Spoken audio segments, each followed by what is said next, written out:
chasing the record and each other into history. Tonight, Sammy Sosa had a good night. Homer number 57 in the first inning against the Pirates, and then a single, a strikeout, a wild throw that got him to first on an error, and another single with the bases loaded. As for Mark McGwire, well, he had a tough night. A lot of big swings that led to a long fly in his first at-bat, a strikeout, a walk, and another strikeout. Now, both men are well ahead of Maris's record pace in 1961, which means we could see the record not only broken, but shattered. And it also means that baseball is back.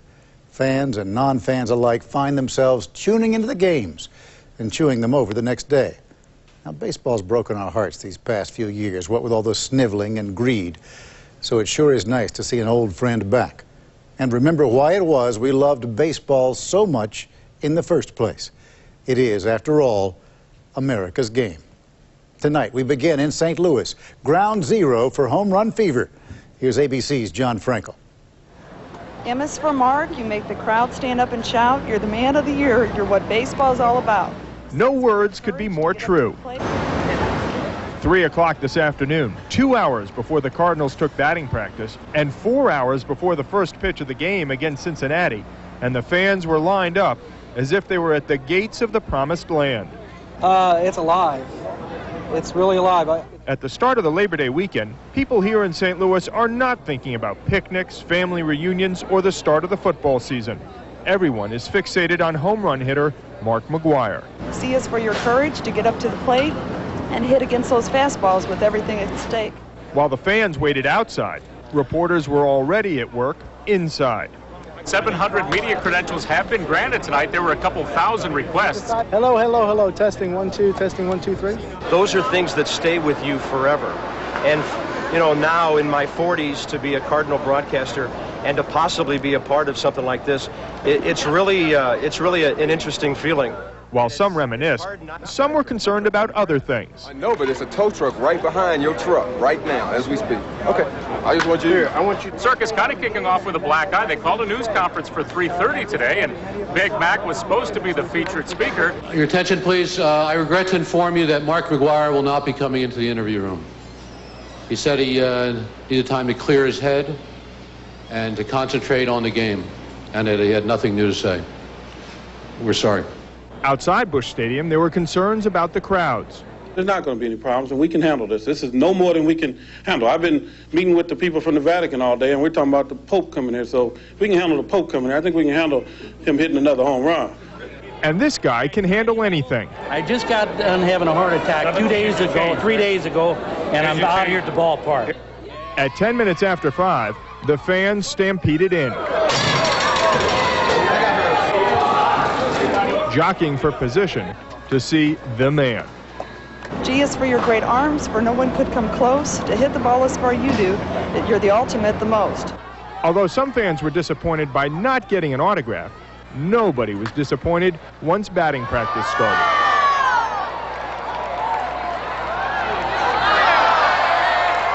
It's pandemonium waiting to break out. You can just feel the electricity. We just need somebody to light the match.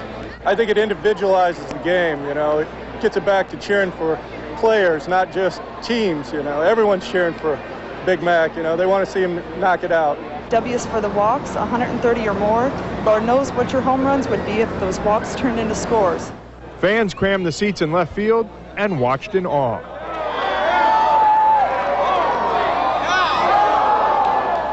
Well, I saw it coming and I knew it was to my right, so I ran over there.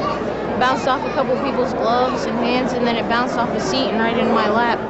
This fan was less interested in catching a ball than in catching news about McGwire's competition, Sammy Sosa. Listen to the Cubs game. They're playing in Pittsburgh tonight. Sammy just hit his 57th home run. I is for the inspiration you've given to all of us. You're a man of his word, someone we all can trust. He's the fifth face on Mount Rushmore. He's Lincoln, Washington, Jefferson all put together. He's big. He can run for president. At 6:15, Sammy's 57th home run is posted on the scoreboard, and hardly anybody notices the Cincinnati Reds taking the field. R is for the runs you've made. We know it's not easy to do. We hope you beat the record, Mark, for we all have faith in you. I think it's very awesome Very awesome? I'm glad he's got all these home runs, and I'm very, very happy. I got these tickets from my son, my daughter-in-law, and the 2 grandkids for Father's Day. They had no idea it was going to be, so historic. It's a moment in time of history. I mean, you don't remember who wins the World Series from year to year, but you know who has the most home runs in the season. Just before game time, the last of the 49,000-plus fans straggle in. We're set to go here as Bottenfield looks in. He's ready. E is for everything you've done in baseball, home runs, walks, and RBIs.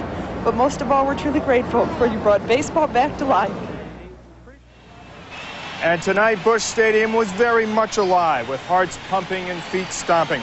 Now, in the first inning, McGuire's first at bat, like every trip to the plate in recent weeks, a standing ovation from the fans here.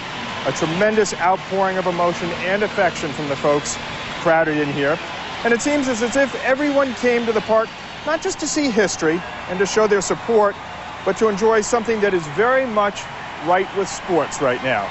Oh, and by the way, St. Louis lost to Cincinnati tonight, 3-2. Forrest? John, I've got a firm grasp of the obvious. I know the fans go to a St. Louis game to see Mark McGwire hit a homer. So when you have a night like tonight and he doesn't do so well, when they leave, how disappointed are they? In a very unscientific poll that I conducted here of fans walking out, they didn't seem all that disappointed.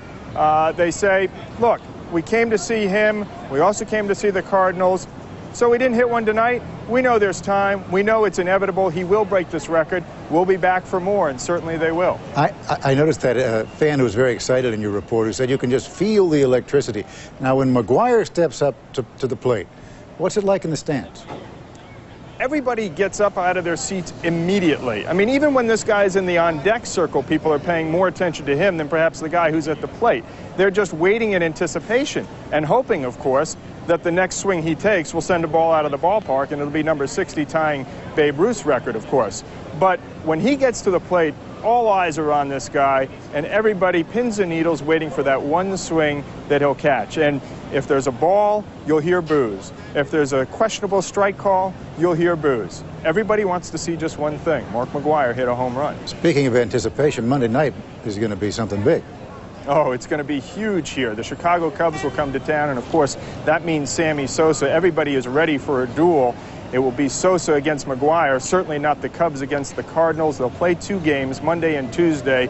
We'll see which one out-hits the other. Of course, McGwire right now leads Sammy Sosa by 2 home runs, both going after that elusive record, and it should be very, very exciting. John Franklin, St. Louis, I'm amazed we actually pay you for that assignment, John. Congratulations. I'm sorry? I said I'm amazed we actually pay you for this assignment. It's not bad. I'm doing okay. All right, thanks a lot. In a moment, 2 of baseball's biggest fans, documentary filmmaker Ken Burns and presidential historian Doris Kearns Goodwin. This is ABC News Nightline, brought to you by Mitsubishi.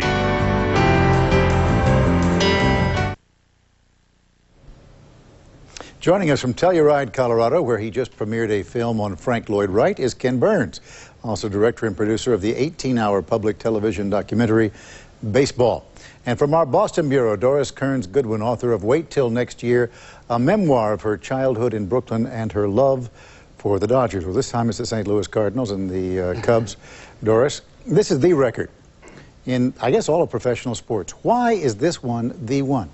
Well, I think it's partly because of the time in which it's coming. I mean, just like Babe Ruth's home run feats in the 20s rescued baseball after the Black Sox scandal, we've had such a tough time in these last few years where the greed of the players and the owners seemed to be the major story, and the fans really felt that the loyalty to them had been squashed. You love a player, you wake up in the morning, and the next thing you know, he's gone to another team with the clink of a higher coin. So what this home run struggle means this year and why it's so exciting is that finally we're concentrating on the game itself without the distractions. And there's always been something about that home run. It's so beautiful to see the sound of that announcer saying, going, going, gone. It really feels like that's what baseball's all about. You've got 2 guys chasing it. They're both nice guys. We saw them hugging one another. There doesn't seem to be an hostility. So everything else in our lives these days, including politics, seems to be a distraction from the main event. This is the main event. You know what I think it is, Ken? It's also just the sheer difficulty of this. I mean, if you're successful 3 times out of 10, you're doing gangbusters. And if you can take a round bat and squarely hit a round ball and drive it into the stands, that's somehow amazing to us. It's the toughest thing in sports and the most glorious. Doris is right. You're right. This is our old friend. We're back. We told you so.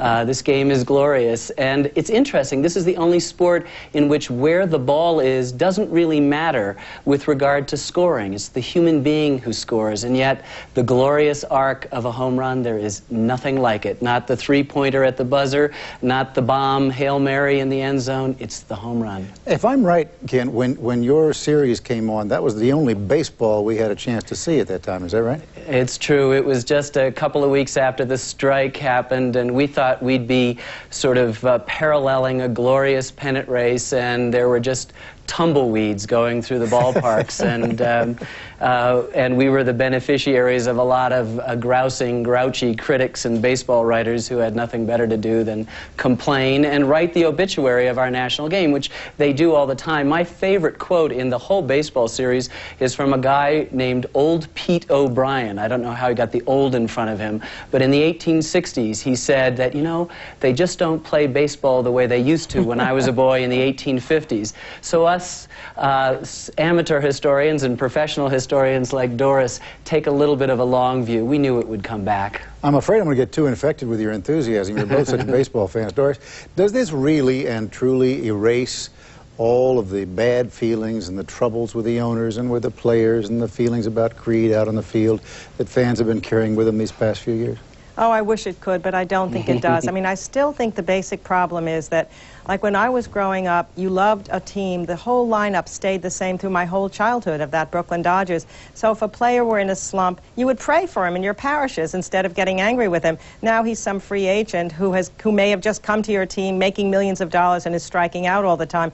Until baseball can figure out how to create stability back in a team and keep the teams in the cities where they belong, I think they've still got a long way to go. But what this means really is that people are reminded what it is that baseball stood for all this time, and it seems like there's a chance to regain enthusiasm of young people, like that little kid at the top of the show saying it's very, very awesome. That's what you need to reinvigorate a new generation that doesn't play stickball on the streets the way we used to, doesn't play punchball. You've got to get them caught up in the excitement of it, and that's what the media can do, and that's surely what it's doing right now. You know what I think it is, Doris? I think it's also showing us just how hungry the fans are for the sport of it. They get so tired of the business of baseball, and they just want to see those guys out there and doing amazing things. I think that's right. And you know, there's a certain sense in which the other baseball players are reacting so well to this home run chase. They really are looking like a band of brothers for the first time instead of individual competitors. They talk about how awesome it is. I heard Canseco today saying, McGwire was my idol. You hear people talking about what a great guy Sammy Sosa is. You hear Sosa talking about what a great guy McGwire is. Usually we're used to people being at each other's throats, and the country's become so cynical as a result of all that. So they're really standing up and having a certain dignity, and the love of the sport is back the way little kids used to feel about it. We're stripping away, really, some of that money and greed and their grouchiness at signing autographs. They seem to be enjoying it, too. Mark McGwire at 59, Sammy Sosa at 57, and we will be back to talk about more of that in just a moment.